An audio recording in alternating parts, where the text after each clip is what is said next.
नमस्कार साथियों, स्वागत है आपका ज्ञानवापनी चैनल पे। पिछली कक्षा में हमने चर्चा की थी कि व्यंजन के कितने भेद होते हैं उच्चारण प्रयत्न के आधार पर। हमने उसमें आप लोगों को यह भी बताया था कि कौन सा तरीका है जिस तरीके से आप इन व्यंजन ध्वनियों के साथ साथ स्वर ध्वनियों के भी जो रूप होते हैं, उनके जो लक्षण होते हैं, वो समस्त चीज़ें आप क्या कर सकते हो, याद रख सकते हो, याद कर सकते हो। ये बहुत ही अच्छा एक तरकीब मैंने बताई थी आपको। आज की कक्षा में क्या होने वाला है, आज की कक्षा में हमारे वर्णमाला में जो अन्य तथ्य हमारे बच गए थे, जिसमें हमारे आयोगवाह हैं, संयुक्ताक्षर हैं, ये सभी चीजें आज हम समाप्त करने वाले हैं और इसी के साथ साथ हमारा वर्ण विचार का आगे का टॉपिक भी समाप्त हो जाएगा। सिर्फ एक टॉपिक बच जाएगा। देखिए, एक और चीज है, मैंने आपसे एक वादा किया था। मैंने आपसे कहा था कि गुरु पूर्णिमा वाले दिन मैंने आपसे कहा था कि जब हम पहली श्रावण मास की जो पहली सोमवारी आज है, तो आज जब हम मिलेंगे तो मैं आपको एक सरप्राइज गिफ्ट करूंगा। तो इस गिफ्ट के लिए इंतजार करिए थोड़ा सा, क्योंकि कक्षा पहले ले लेते हैं, क्लास पहले समाप्त करते हैं और क्लास समाप्त होते ही मैं आपको क्या बता दूंगा, आपका जो गिफ्ट है वह मैं आपको सुपुर्द कर दूंगा। ठीक है, तो ध्यान रखिएगा। चलिए शुरू करते हैं और कॉपी पेन लेकर बैठिएगा। कोई भी अगर डाउट होता है तो तुरंत अपने चैट बॉक्स में हमें चैट करके बताइए, कमेंट करके बताइए, ताकि मैं उसका क्या कर सकूं, निवारण कर सकूं। देखिए क्या है भैया, हेडिंग आपको दिख रही होगी, आयोगवाह। आयोगवाह होता क्या है, आयोगवाह क्या होता है? देखो, अ धन योगवाह, योग का मतलब क्या होता है, जुड़ना। वाह का मतलब क्या होता है, नहीं, मतलब जो जुड़ता नहीं है, यानी न तो उसको हम स्वर में जोड़ते हैं, न तो उसको व्यंजन में जोड़ते हैं। फिर क्या होता है भैया, ऐसी ध्वनियां, ऐसे कुछ विशेष चिन्हों को हमने क्या किया है, हिंदी वर्णमाला में स्थान दिया है, जो आपके क्या होते हैं, अक्षर नहीं होते, एक विशेष प्रकार के चिन्ह होते हैं, जिनका प्रयोग किसके साथ होता है, जिनका प्रयोग स्वरों के साथ कर कर हम अपने हिंदी वर्णमाला को प्रगाढ़ बनाते हैं, सुदृढ़ बनाते हैं। तो उसी को हम आयोगवाह कहते हैं। तो आयोगवाह की परिभाषा क्या हो जाएगी भैया, तो ध्यान रखिएगा, आयोगवाह की परिभाषा क्या होगी, तो लिखिएगा कि कुछ विशेष चिन्हों को, कुछ विशेष चिन्ह, विशेष चिन्ह, कुछ विशेष चिन्ह जिसे हिंदी वर्णमाला में, हिंदी वर्णमाला में क्या प्राप्त है, स्थान प्राप्त है। अब इसमें देखिए ध्यान से, यहां पर क्या लिखा मैंने, कुछ विशेष चिन्ह, क्या, कुछ विशेष चिन्ह जिसे हिंदी वर्णमाला में क्या प्राप्त हुआ है, उसे स्थान प्राप्त हुआ है। कितने होते हैं, तो ध्यान रखना, लिखना कि इनकी संख्या 2 होती है। यानी ये कितने प्रकार के होते हैं भैया, तो 2 होते हैं। कितने प्रकार के होते हैं, 2 होते हैं। ध्यान रखना इस पॉइंट को। कौन कौन से, तो पहले को हम बोलते हैं अनुस्वार। पहले को क्या बोला जाता है, अनुस्वार बोला जाता है। यह भी बात ध्यान में रखना, पहले को क्या बोला जाता है, अनुस्वार बोला जाता है। अनुस्वार क्या होता है, देखो मैंने पहले ही बताया कि कुछ विशेष चिन्ह, तो पहले तो अक्षर नहीं होता, ये ध्यान रखना। तो लिखना कि एक चिन्ह जिसका प्रयोग, एक चिन्ह जिसका प्रयोग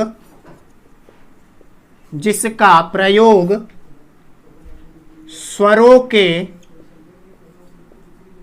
ऊपर किया जाता है, ऊपर किया जाता है। अब ध्यान दो, मैंने क्या लिखा इसमें, क्या पॉइंट इंपॉर्टेंट है भैया, देखो, स्वरों के ऊपर प्रयोग किया जाता है। किसके ऊपर प्रयोग किया जाता है, स्वरों के ऊपर प्रयोग किया जाता है। वह बिंदी कौन सी है भैया, तो ये आप देख सकते हो, इसी को क्या कहते हैं, इसी को अनुस्वार कहते हैं। जैसे आप लिखते हो ना, अंग लिखते हो तो अ के ऊपर बिंदी लगती है। तो यह बताओ मुझे, इसमें अनुस्वार क्या है, क्या ये आपका अनुस्वार है, नहीं, ये अनुस्वार नहीं है। ये जो आपको बिंदी दिख रही है ये अनुस्वार है। क्या है, ये अनुस्वार है। ये जो बिंदी आपको दिख रही है, इस को हम अनुस्वार कहेंगे, न कि अ को अनुस्वार कहेंगे। क्लियर हो गई बात? अ को अनुस्वार नहीं कहते, ये जो बिंदी लगी हुई है इसको अनुस्वार कहते हैं। ठीक है, तो ये अ क्या है भैया? तो अ आपका एक स्वर है। अ क्या है? तो एक स्वर है। ठीक है, क्लियर हो गई बात? दूसरा देखो जरा, दूसरा पॉइंट देखिए, अनुस्वार हो गया, उसके बाद विसर्ग आइए। विसर्ग, तो विसर्ग की जब हम बात करते हैं तो विसर्ग मतलब ही अर्थ ही होता है बाद में। विसर्ग का अर्थ ही होता है, विसर्ग का अर्थ ही होता है बाद में। किसको कहते हैं भैया? तो सेम टू सेम ऊपर वाले को थोड़ा सा चेंज कर देना है। क्या परिवर्तित करना है कि एक चिन्ह, एक चिन्ह, एक चिन्ह जिसका प्रयोग, जिसका प्रयोग कहां होता है? स्वरों के बाद होता है। अब ध्यान दो, जिसका प्रयोग किसके बाद होता है? स्वरों के बाद होता है। यह पॉइंट ध्यान में रखना, स्वरों के बाद होता है उसका प्रयोग। कौन सा होता है भैया? इस बिंदी को कहते हैं आपका विसर्ग। इस बिंदी को क्या कहते हैं? इस चिन्ह को क्या कहते हैं? विसर्ग बोलते हैं।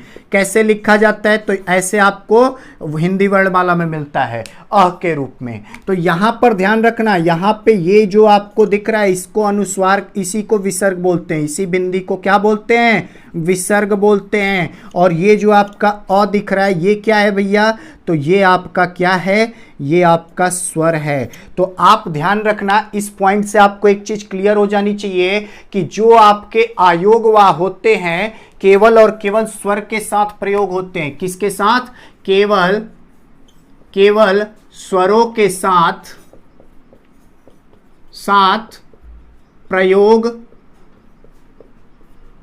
होते हैं। यानी इसका प्रयोग किसके साथ होता है? केवल और केवल स्वरों के साथ इनका प्रयोग होता है, व्यंजन के साथ इसका प्रयोग नहीं होता। ध्यान में रखना कि आपके अनुस्वार और विसर्ग, या ऐसे कहूं कि आयोगवाह का प्रयोग, आयोगवाह का प्रयोग किसके साथ नहीं होता? तो आयोगवाह का प्रयोग आपके स्वरों के साथ ही होता है, किसी भी व्यंजन के साथ नहीं होता। यह ध्यान में रखना बात को।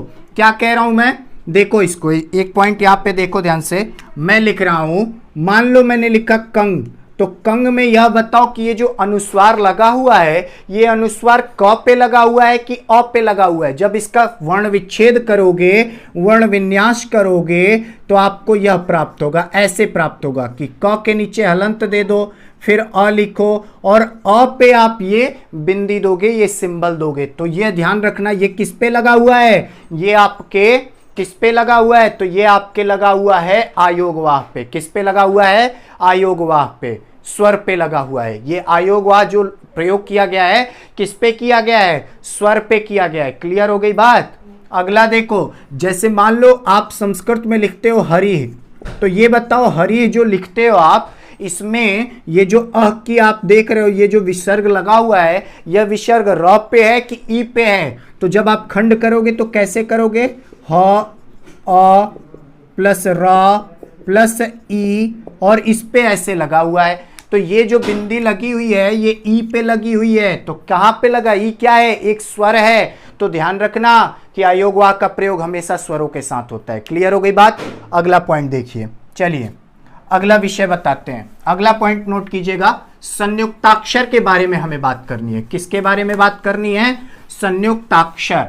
तो नोट करिएगा, टॉपिक अगला हमारा होगा संयुक्ताक्षर। हाँ, एक एक पॉइंट नोट करते चलना, एक एक पॉइंट नोट करते चलना, कुछ भी आपका छूटने वाला नहीं है, टेंशन मत लेना। संयुक्ताक्षर क्या होगा भैया? संयुक्ताक्षर। अब ये संयुक्ताक्षर क्या होता है? इसमें ध्यान से देखो तो दो शब्दों का मेल है इसमें। एक है संयुक्त, एक शब्द क्या है भैया यहाँ पे? तो एक शब्द आपको दिख रहा होगा, एक शब्द है आपका संयुक्त और दूसरा शब्द इसी में है अक्षर। तो संयुक्ताक्षर इसी से बना हुआ है। अब मुझे ये बता दो कि संयुक्त का मतलब क्या होता है? संयुक्त का मतलब होता है मिलना। अक्षर का मतलब क्या होता है? वर्ण। यानी दो अक्षरों के मिलने से जब एक नया अक्षर तैयार होता है तो उसी को क्या कहते हैं? संयुक्ताक्षर कहते हैं। यह इसकी परिभाषा होती है। तो नोट कर सकते हो कि ये किससे बने होते हैं? तो लिखो कि ये दो वर्णों के दो वर्णों के मेल से बनते हैं। किससे बनते हैं? दो वर्णों के मेल से बनते हैं। पहली बात, हिंदी वर्णमाला में कितने हैं भैया? तो हिंदी वर्णमाला में इनकी संख्या कितनी है? 4 है। ध्यान रखना, इनकी संख्या कितनी है? 4 है। देखते चलो, इसके बाद भी एक और छोटा सा पॉइंट बताऊंगा जो इंपॉर्टेंट है इन 4 के बाद भी। पहला इस पे नोट करो, इन 4 में से कौन सा पहला है भैया? तो पहला है आपका आधा क, फिर उसमें मूर्धन्य श जोड़ दो। मूर्धन्य श जब जोड़ा तो क्या बन जाएगा? श बन जाएगा। क्या बन जाएगा? श बन जाएगा। उसके बाद दूसरा देखो, दूसरा जब देखोगे तो इसके बाद छ के बाद क्या आता है? त्र आता है। तो आधा त और इसमें र जोड़ दो, क्या बन जाएगा? त्र बन जाएगा। उसके बाद तीसरा देखो, छ त्र ज्ञ आता है, तो आधा ज ले लो और इसमें ञ जोड़ लो, क्या बनेगा? ज्ञ बन जाएगा। उसके बाद चौथा देखो, और चौथा इंपॉर्टेंट टाइप है और उसको ध्यान से समझना। एक और बात उसमें बताऊंगा। आधा स देखो और आधा स के साथ साथ इसमें र जुड़ा, तो क्या बन गया भैया? स्र बन गया। क्या बन गया? स्र बन गया। अब स्र बन गया तो ये यहाँ पे जरा एक पॉइंट ध्यान दो कि यहाँ पे छ, त्र, ज्ञ और स्र, ये आपके 4 हो गए। जरा मुझे स्र की एक बात बताओ कि स में र जुड़ा है। चलो, स में र जुड़ा है, तो स में जब र जुड़ा है आधा स है, आधा स है, तो इसको हमने ऐसे क्यों नहीं लिखा? आधा स हमने कर दिया, ऐसे क्यों नहीं लिख दिया? ऐसे क्यों नहीं लिख दिया? जरा देखो, क्या ये आपको लिखा हुआ उचित लग रहा है? नहीं लग रहा है। आपको बता दूं कि जब र का नियम आप पढ़ोगे, कल की जब मैं कक्षा लूंगा, कल के लेक्चर में जब आपको मिलेंगे हम, तो हम एक नया टॉपिक पढ़ेंगे। देखो, वर्तनी में नहीं पढ़ाता, मैं पहले बता दूं क्यों नहीं पढ़ाता। क्योंकि आपको बता दूं, जब तक आपका शब्द विचार कंप्लीट नहीं हो जाता, पूरा नहीं हो जाता, तब तक आपको वर्तनी आ नहीं सकती। मैं इसका दावा करता हूं। समझ लेना इस पॉइंट को। क्यों कह रहा हूं? क्योंकि आप वर्ण पढ़ लोगे, वर्ण विचार पूरा का पूरा समाप्त हो जाएगा। उसके बाद जब आप खत्म कर लोगे शब्द विचार, तब जाके आप शब्द का निर्माण पद्धति कैसे बनती है, कैसे क्या, कहां पे कौन सा नियम चलता है, उसके बाद आप वर्तनी समझ सकते हो अच्छे से। तो वर्तनी नामक कोई टॉपिक नहीं होती। वर्तनी का मतलब ही होता है शुद्धिकरण। वर्तनी का मतलब ही क्या होता है? शुद्धिकरण। और शुद्धिकरण तभी आ सकता है जब आप अक्षरों को लिखने की पद्धति जान जाओ। वह मैं अलग से पढ़ाता हूं। वर्णों का प्रयोग, यह कल का हमारे लेक्चर का टॉपिक होने वाला है। वर्णों का प्रयोग, कम से कम 17-18 नियम है वर्णों के प्रयोग में, जो कि लिखने में प्रयोग होते हैं हिंदी में। वैसे ही इस र का भी प्रयोग है कि ये जो र आपको दिख रहा है, इस र के ठीक पहले कोई अगर आधा अक्षर आ जाता है तो वो तिर्यक हो जाता है। क्या हो जाता है? तिर्यक हो जाता है। उस अक्षर के नीचे तिरछा हो जाता है। तो देखो कि द के बाद अगर र आता है, आधा द के बाद र आता है, तो ये द जब लिखा जाएगा तो द्र हो जाएगा। तो ये बताओ कि जब ऐसे लिखा जाना था तो इसको हमने ऐसे क्यों नहीं लिखा? स्र ऐसे क्यों नहीं लिखा? क्यों ऐसे लिखा? इसके पीछे कारण है कि यह देखो उचित नहीं लग रहा है, अच्छा नहीं लग रहा है। तो अच्छा नहीं लग रहा है तो इसीलिए सौंदर्यीकरण के तहत हमारे भाषा विज्ञानियों ने स्र को ऐसे लिखा। तो ध्यान रखना, इसीलिए स्र ऐसे बना हुआ है। ठीक है। अब एक चीज इसमें ध्यान दो जरा कि ये बताओ मुझे, मैंने अभी द्र लिखा था तो द्र लिख देता हूं, एक और लिखता हूं ह्री, और एक लिखता हूं द्व, एक और लिखता हूं ट्र। इनको बताओ मुझे, क्या ये आपके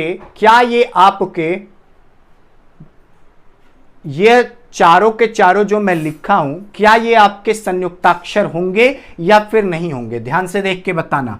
एक और लिख देता हूं, चलो द्या लिखता हूं मैं, एक और लिख देता हूं द्या। इसको भी बता दो। चलो, पांचों को बताना है आपको। मैं इसकी संरचना भी नोट कर देता हूं। चलो, इनकी संरचना यहां पे देख लो। इसकी संरचना है द, आधा द है, फिर आपका र है। इसकी संरचना है आधा ह है, फिर आपका क्या है? री है। ठीक है। उसके बाद इसकी संरचना है आपका आधा द प्लस व।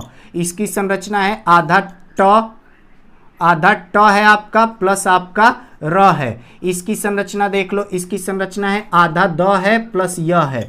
अब मुझे इन पांचों का नियम बता दो आप देखो ध्यान से क्या है भैया। मैंने संयुक्ताक्षर का नियम क्या रखा है, दो वर्णों के मेल से बनते हैं। और एक और नियम आपको बता दूं बड़ा ही छोटा सा, कि प्रत्येक संयुक्ताक्षर में जो पहला अक्षर होता है वो सदैव क्या होना चाहिए, सदैव अर्ध होना चाहिए, आधा होता है। तो यहां पे देखो क त ज और स, ये सारे के सारे कैसे दिख रहे हैं आपको, हलंत युक्त दिख रहे हैं, आधे दिख रहे हैं। तो यहां पे भी देखो, यहां पे द्र, यहां पे ह, यहां पे द, यहां पे आपका ट और यहां पे द, सारे के सारे क्या दिख रहे हैं, अर्ध दिख रहे हैं। तो आधुनिक समय में, वर्तमान समय में जब हम तत्सम पढ़ते हैं तो तत्सम में भी संयुक्ताक्षर का प्रयोग होता है।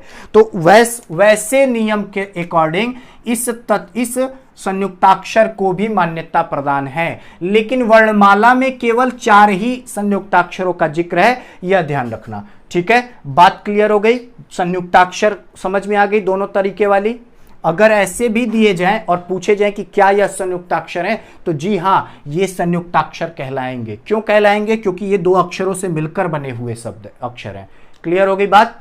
चलिए अब अगला टॉपिक, जो तीसरा टॉपिक है आज का, वो क्या है। देखो छोटे छोटे टॉपिक हैं सारे, जितने भी आपके पेपर में आने वाले टॉपिक हैं वो सारे के सारे मैं आज क्लियर करा रहा हूं।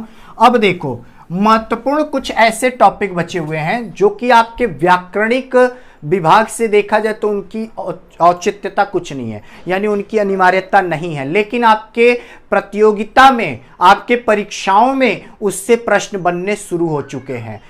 आधुनिक युग में उससे प्रश्न बन रहे हैं। देखो जरा, आपने जो प्रीवियस पढ़ा है ना, जैसे पिछले वर्ण विचार जितने भी नियम आपको मैंने पढ़ाए, उन्हीं नियमों के थोड़ा सा तोड़ मरोड़ कर उन्होंने भाषा केवल बदल दी और उसको नया परिभाषा देना पड़ा, नया तथ्य देना पड़ा। समझिए, पहला पॉइंट उसमें आएगा आपका, पहला जो विषय है वो है सानुनासिक। क्या है भैया, सानुनासिक। सानुनासिक पहला पॉइंट है आपका, सानुनासिक।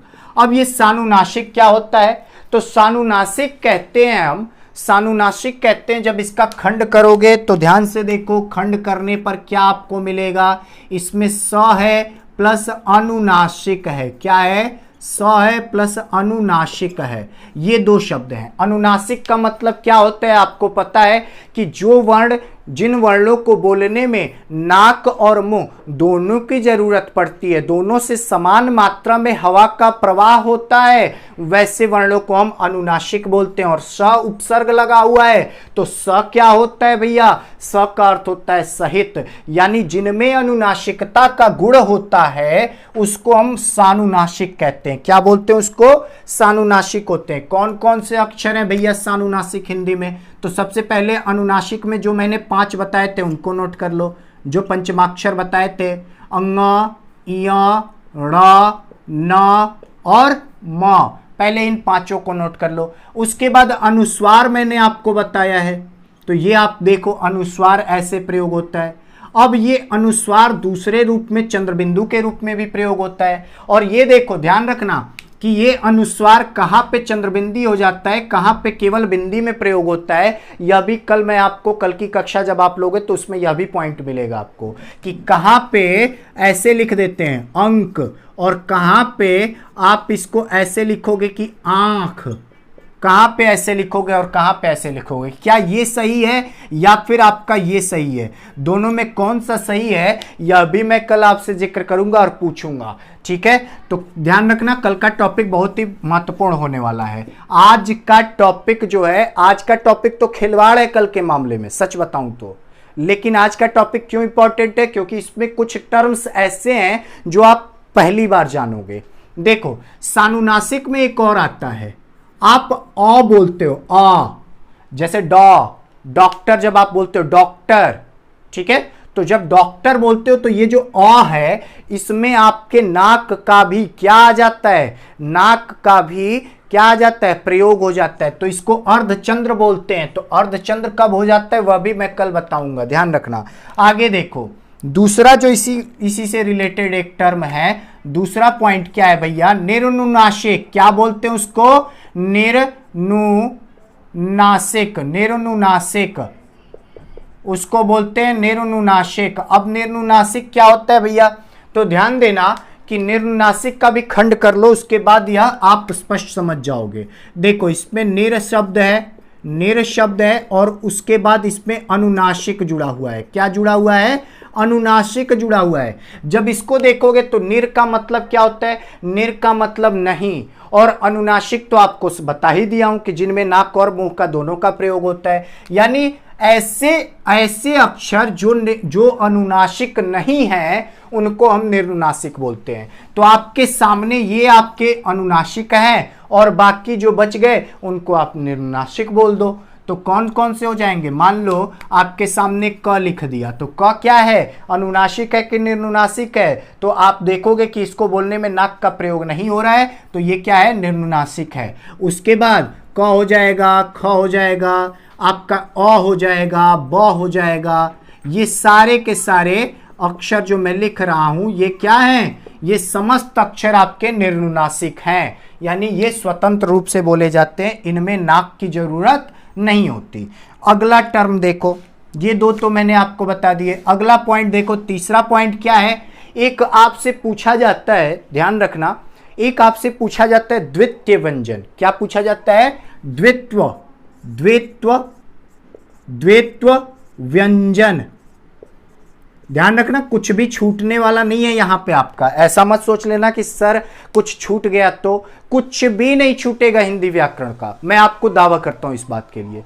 आप बस मेरे साथ बने रहो, कुछ भी यहां पे छूटने नहीं पाएगा, ठीक है। तो द्वितीय व्यंजन क्या होता है, द्वितीय का मतलब ही होता है दोहराना। द्वितीय का मतलब क्या होता है, दोहराना। अब दोहराना शब्द आया तो मतलब ये, इसकी परिभाषा हो गई कि किसी शब्द में, स्पष्टतः लिखना, किसी शब्द में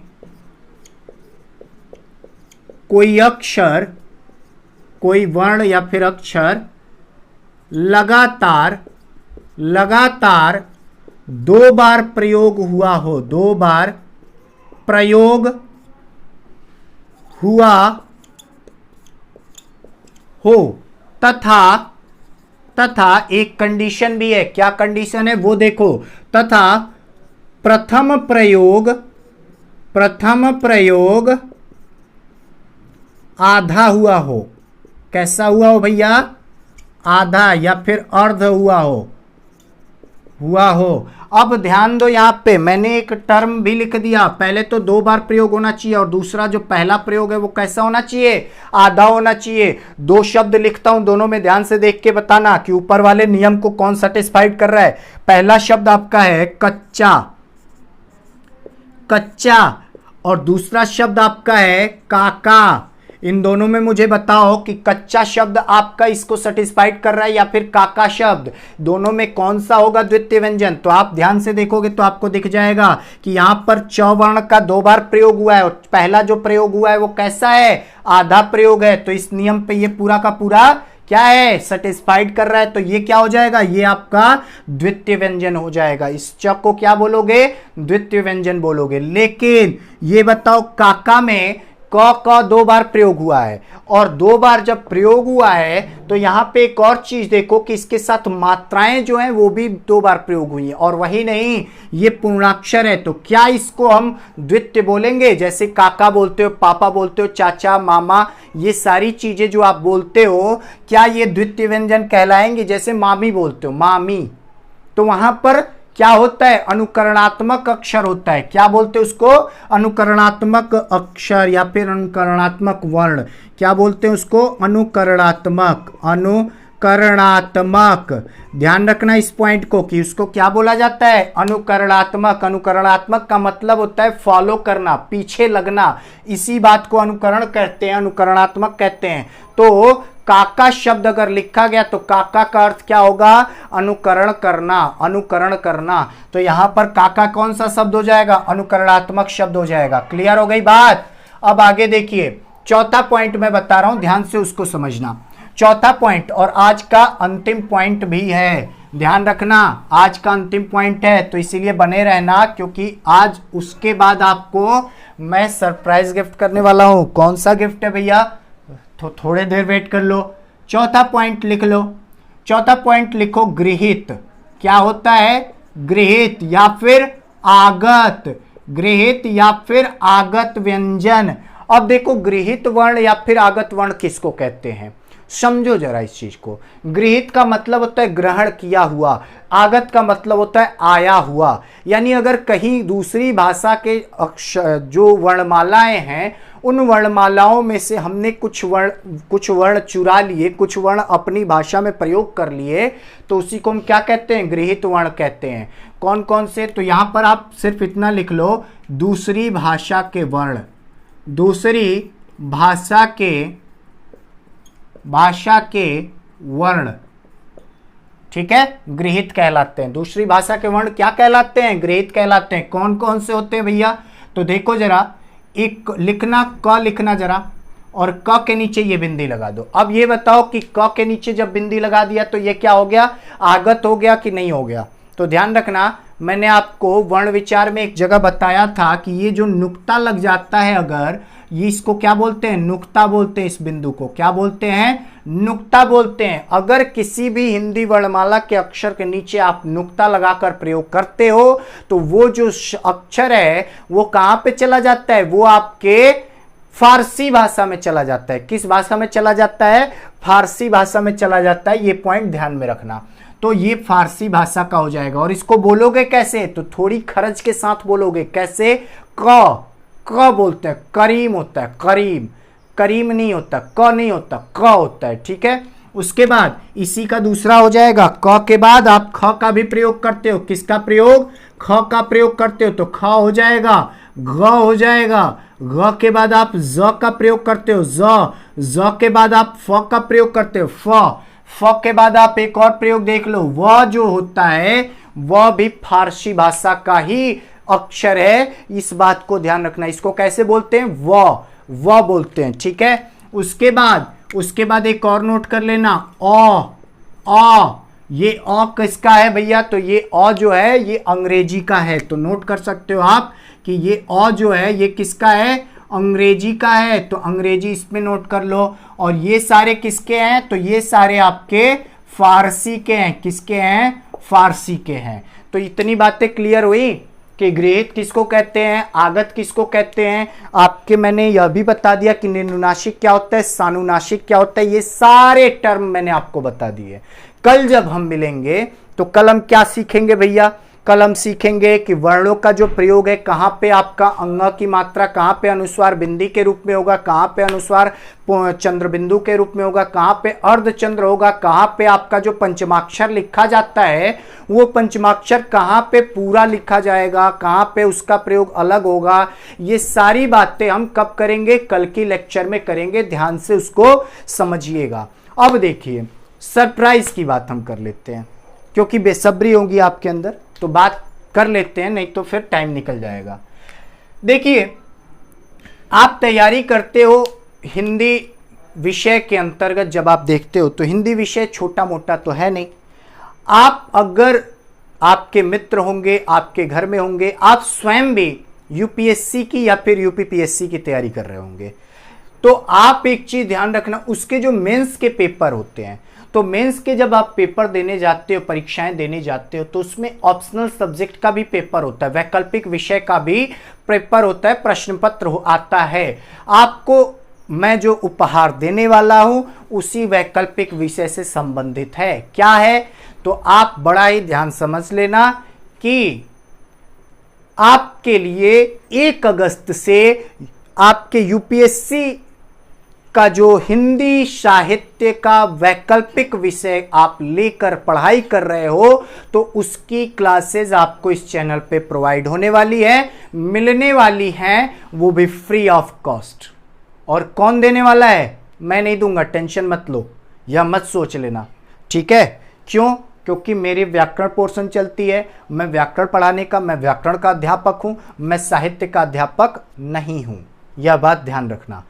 मेरे गुरुजी, मेरे अभिभावक कह लीजिए, और इस संस्था के संस्थापक मिस्टर के.एन. चौबे, कमलेंद्र नारायण चौबे के द्वारा आपको हिंदी साहित्य वैकल्पिक विषय का आपको कक्षाएं प्रदान की जानी है। किस दिन से, तो डेट नोट कर लेना कहीं, 1 अगस्त 2021 से। और आपको मैं बता दूं, दावा कर सकता हूं इस विषय के लिए कि आप हमेशा ध्यान रखना कि कोई भी व्यक्ति अपने अनुभव से अधिक सीखता है। ज्ञान के अलावा अपने अनुभव के बल पर, अपने अनुभव से वह अधिक बातें सीखता है अपने जीवन में। तो हमारे जो सर हैं उनका लगभग 38 साल से इस शिक्षा क्षेत्र में क्या है, शिक्षा के क्षेत्र में 38 साल उन्होंने व्यतीत कर लिए हैं। और इस 38 साल में उन्होंने साहित्य के अलावा किसी और की तरफ रुख भी नहीं किया। तो आप समझ सकते हो कि ये 38 साल का अनुभव मैं आपको देने जा रहा हूं। इस 38 साल के अनुभव का आप प्रयोग करो। आपके जो मित्र होंगे जो यूपीएससी की तैयारी कर रहे होंगे, सिविल सर्विसेज लोक सेवा आयोग की तैयारी कर रहे होंगे और हिंदी विषय ले रहे होंगे, उनसे कहो, उनसे आप बोलो कि हमारे पास एक ऐसा प्लेटफॉर्म है जहां पर आप निशुल्क आप क्या कर सकते हो, अपनी तैयारी कर सकते हो अपने वैकल्पिक विषय की। और मैं आपको यह कॉन्फिडेंस के साथ बताना चाहूंगा कि आप पेपर देने जब जाओगे और पेपर में बैठोगे और नंबर आएंगे आपके, तो हिंदी वैकल्पिक विषय में जब आप देखोगे तो हिंदी विषय में आपके नंबर सर्वाधिक होंगे, इसका मैं आपसे दावा कर सकता हूं। क्यों? क्योंकि आपको वह सारे मटेरियल मिलने वाले हैं जो आपके लिए इंपॉर्टेंट हैं। ठीक है, यह बात ध्यान में रखिएगा, यह बात ध्यान में रखिएगा। और देखिए, मैंने तो अपना गिफ्ट आपको बता दिया। एक और चीज मैं आपके साथ शेयर करना चाहता था, जो ये है कि देखिए, कोई भी व्यक्ति जो होता है वह महत्वाकांक्षी होता है। यहां पर इस पृथ्वी पर जितने भी लोग हैं, सारे के सारे, सबकी एक अपनी महत्वाकांक्षा होती है, सबकी इच्छाएं होती है। मेरी भी इच्छा है, मैं इस चैनल को अगर शुरू किया है मैंने, तो मैं चाहूंगा कि यह चैनल ग्लोबल हो। यह चैनल 1 लोग 2 लोग तक न सीमित रहे। इस चैनल के ऊपर जितनी भी चीजें मैं लेके आ रहा हूं, ये अधिक से अधिक लोगों तक पहुंच सके, उनको मिल सके। तो इसका जरिया कौन बनेगा भैया? इसका जरिया आप बन सकते हो। आप सही सुन रहे हैं आप, कि आप लोग ही इस चैनल को बढ़ाने का जरिया बन सकते हो। तो मैं बार बार आपसे रिक्वेस्ट कर रहा हूं, हमेशा से लेक्चर मैं दे रहा हूं जितने भी, तो उसमें हमेशा मैं रिक्वेस्ट करता रहा हूं। आज फिर एक बार मैं आपसे रिक्वेस्ट कर रहा हूं, क्या कि अपने मित्रों को, अपने घर में जितने भी आपके भाई बहन हैं, अगर वो पढ़ाई करते हैं तो उनको हिंदी अगर ग्रामर पोर्शन चाहिए, आपको यूपीएससी लेवल की मैं 1 तारीख से देने जा रहा हूं। क्या हिंदी का साहित्य वाला पोर्शन आपको पूरा का पूरा मिल जाएगा। पर डे आपको क्लासेस मिलती रहेंगी उसकी। और आपको बता दूं कि हमारा एक टारगेट क्या है, हमारा टारगेट ये है, हमारा लक्ष्य है कि हमने योजना बनाई है कि जो हमारा पहला कोर्स होगा, जो हमारा पहला पाठ्यक्रम होगा, जब तक वह पूरा नहीं हो जाता तब तक यह फ्री ऑफ कॉस्ट है। यानी यह जो हम ग्रामर का पोर्शन में लेके चला हूं, ठीक है, तो पूरी की पूरी हिंदी व्याकरण आपको मौजूद हो जाएगी, आपको मिल जाएगी, फ्री ऑफ कॉस्ट मिलेगी। उसके बीच में आपसे 1 पैसा नहीं लिया जाएगा। दूसरी चीज, 1 अगस्त से जो मैं ये स्टार्ट करने वाला हूं हिंदी साहित्य का पेपर, यह क्लास भी आपके लिए निःशुल्क रहेगी। यह मैं आपके लिए घोषणा कर दे रहा हूं। अब इससे बड़ी घोषणा मैं नहीं कर पाऊंगा, क्योंकि मेरी न तो क्षमता है और न ही इससे अधिक करने की मेरे पास, क्या कहते हैं उसको, कि योग्यता कह लो, या फिर उसकी क्या कहते हैं कि क्षमता के दूसरे लफ्ज में अगर बात करें, थोड़ा सा निम्न स्तर पे आ जाएं, तो जिसको औकात शब्द एक कहते हैं हम लोग, उर्दू का शब्द है, वह भी शब्द लोग यूज कर लेते हैं क्षमता के बराबर। ठीक है, तो वह भी नहीं है मेरे पास। मैं आपसे बस इतना चाहूंगा कि आप, जब मैं यह कक्षा शुरू करूं उसके पहले, आज आप 26 तारीख है, 5 दिन आपके बचते हैं। इन 5 दिनों में मैं चाहूंगा कि आप लोग कम से कम 100 लोगों को, 150 लोगों को, जितना अधिक हो सके उतने लोगों को जोड़िए इस चैनल से। ठीक है, मैं यह चाहूंगा। आप अपने घर में अगर आपके ऐसे भाई बहन हो जो 12th में पढ़ते हैं, 9th में पढ़ते हैं, 10th में पढ़ते हैं, 11th में पढ़ते हैं और उनके सब्जेक्ट हिंदी तो होगा ना, एकेडमिक अभी बंद चल रहे हैं, अगर उनको चाहिए तो यह भी बता दूं कि 2 से 3 अगस्त में एक और सरप्राइज आपको देने वाला हूं। वह आज ही बता दूं उसका थोड़ा सा पॉइंट कि एकेडमिक भी हम स्टार्ट करने वाले हैं और एकेडमिक में जो पहला विषय होगा वह हिंदी ही होगी, यह ध्यान रखना। हिंदी के विषय में आप भूल जाना कि किसी और चैनल पे आपको जाने की आवश्यकता पड़ेगी, इतना गारंटी दे रहा हूं। और इतनी गारंटी आज के दिन में कोई नहीं देने वाला, मैं आपको दावा करता हूं। आप बड़े बड़े लोगों के पास चले जाना, आप अच्छे अच्छे लोगों के चैनल्स पे चले जाना, वहां पर आप मेरे मटेरियल को चेक करना, कंपेयर करना। मैं कंपेयर की बात कर रहा हूं क्योंकि देखो, जब तक आप मार्केट में कंपेयर नहीं करोगे तब तक आपको पता नहीं चलेगा कि हाँ मेरा मटेरियल कैसा है। आप जाके कंपेयर करो, और अगर आपको गहराई दिख रही है यहां पे, आपको गंभीरता यहां पे दिख रही है, तभी आप मेरे साथ जुड़ना। और बता रहा हूं कि अगर मेरे साथ जुड़ोगे तो हिंदी के मामले में आप कहीं भी चले जाना, किसी भी लेवल तक की बात मैं कर रहा हूं। आप व्याकरण पोर्शन में जितना मैं दे रहा हूं, आपको 1 तारीख से जो साहित्य मिलने वाला है उसकी बात मैं कर रहा हूं। आप किसी भी लेवल तक चले जाना, आपके एक क्वेश्चन आपकी ही गलती से गलत हो सकते हैं, नहीं तो यहां के मटेरियल से अगर आपने तैयारी की है तो आपका कोई भी क्वेश्चन गलत नहीं हो सकता, मैं यह दावा करता हूं। आपको बता दूं, आरओ में 60 क्वेश्चन आते हैं हिंदी के, और मैं दावा करता हूं आप पूरा व्याकरण मेरा खत्म होने दो, उसके बाद आप जाके भरना फॉर्म जब निकलता है, और उसके बाद निकलता है तो आप जाके उसकी देना, एग्जाम देना उसका। दावा करता हूं 60 में से 58 नंबर से कम अगर आ गए तो फिर देख लेना, अगर इस मटेरियल से ढंग से तैयारी कर ली तो। ढंग से तैयारी की बात मैं कर रहा हूं, यह भी बात समझ लीजिएगा।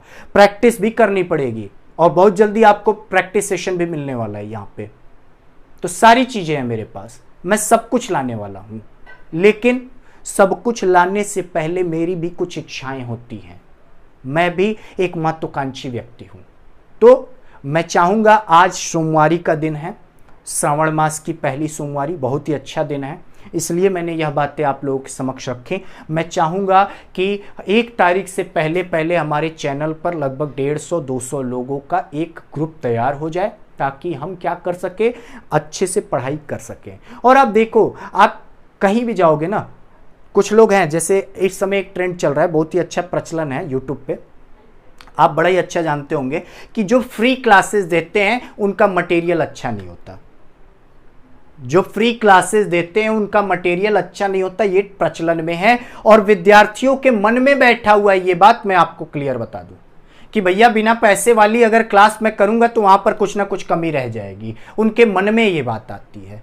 वह कमी आपकी तरफ से हो सकती है, शिक्षक की तरफ से नहीं होगी, यह दावा मेरा है। आप इस चैनल को आजमा के देख लो कि यहां पर जितने भी 12 लेक्चर मैंने अभी तक दे दिए हैं, वर्णमाला में समाप्त करने वाला हूं, वर्ण विचार में समाप्त करने वाला हूं। आपको, आप उठा के किसी भी चैनल को देख लेना, किसी भी कोचिंग को देख लेना उठा के, और यहां से अगर अच्छा मटेरियल मिलता है तो आप मुझे कोई आपत्ति नहीं, आप जा सकते हो, मुझे कोई आपत्ति नहीं वहां पे, बशर्ते निःशुल्क अगर कोई इतना देता है तो इसका मतलब है कि आपको उसको भी बढ़ाना चाहिए। ठीक है, तो यही इच्छा रखते हुए, आपसे यही उम्मीद करते हुए कि जब हम 1 तारीख का मैं इंतज़ार करूंगा कि 1 तारीख को जब हम लोग मिलेंगे तो 1 तारीख को मिलेंगे तो बड़े ही अच्छे ढंग से, और उस तारीख तक मैं चाहूँगा कि आप लोग हमें एक छोटा सा अचीवमेंट दे दें कि 200 मेरा टारगेट है कि 200 हमारा 1 महीने में कंप्लीट हो जाए। पिछले 1 महीने से मैं आपके साथ जुड़ा हुआ हूँ, तो 1 महीने में 200 का लक्ष्य है मेरा कि 200 सब्सक्रिप्शन मेरे चैनल पे आ जाए। तो मैं चाहूँगा कि उतने सब्सक्रिप्शन हो जाएं। ठीक है, चलिए, बहुत बहुत धन्यवाद आप लोगों का, और कल मिलेंगे तो कल की टॉपिक बहुत ही इंपॉर्टेंट होने वाली है। वर्णों का, वर्णमाला का जो प्रयोग है, वर्ण का जो प्रयोग है उसको हम पढ़ेंगे। तो ध्यान से आइएगा, जुड़िएगा हमारे साथ, और कल की टॉपिक बड़े अच्छे से लेंगे। चलिए, बहुत बहुत धन्यवाद। और आपको मैं बता दूं, आज सोमवारी है, तो आप सभी को पहली सोमवारी की हार्दिक शुभकामनाएं। धन्यवाद।